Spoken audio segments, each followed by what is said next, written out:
Ayun, finish na tayo mag-water change. Ayan, inaantay na lang nating luminaw yung ating tubig. Ayan, medyo green pa siya. Pero maya maya, lilinaw na yan.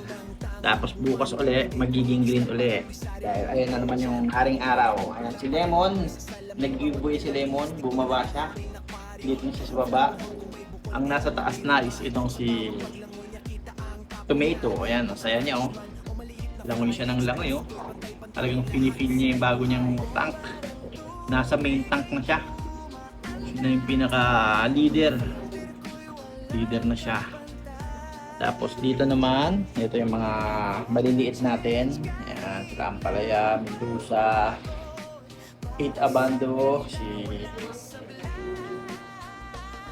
Blessing, tapos si Cordon Blue. Ayan.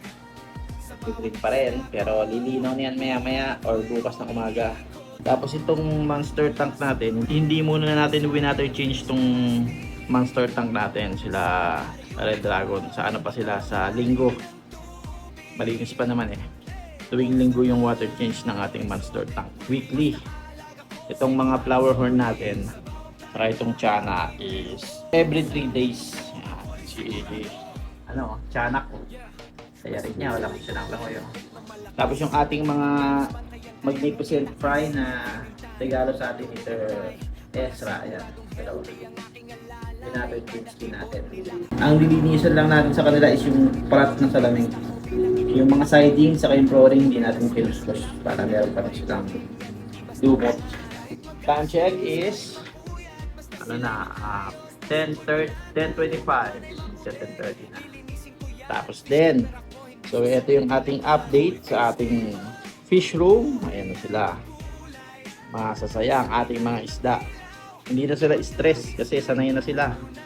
Sanay na sila sa nawasa at sa gamit nating Vitasalt at Safe Start at Nitrifying Bacteria.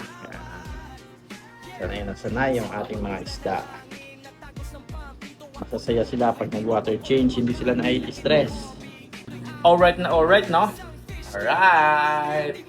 Fish out!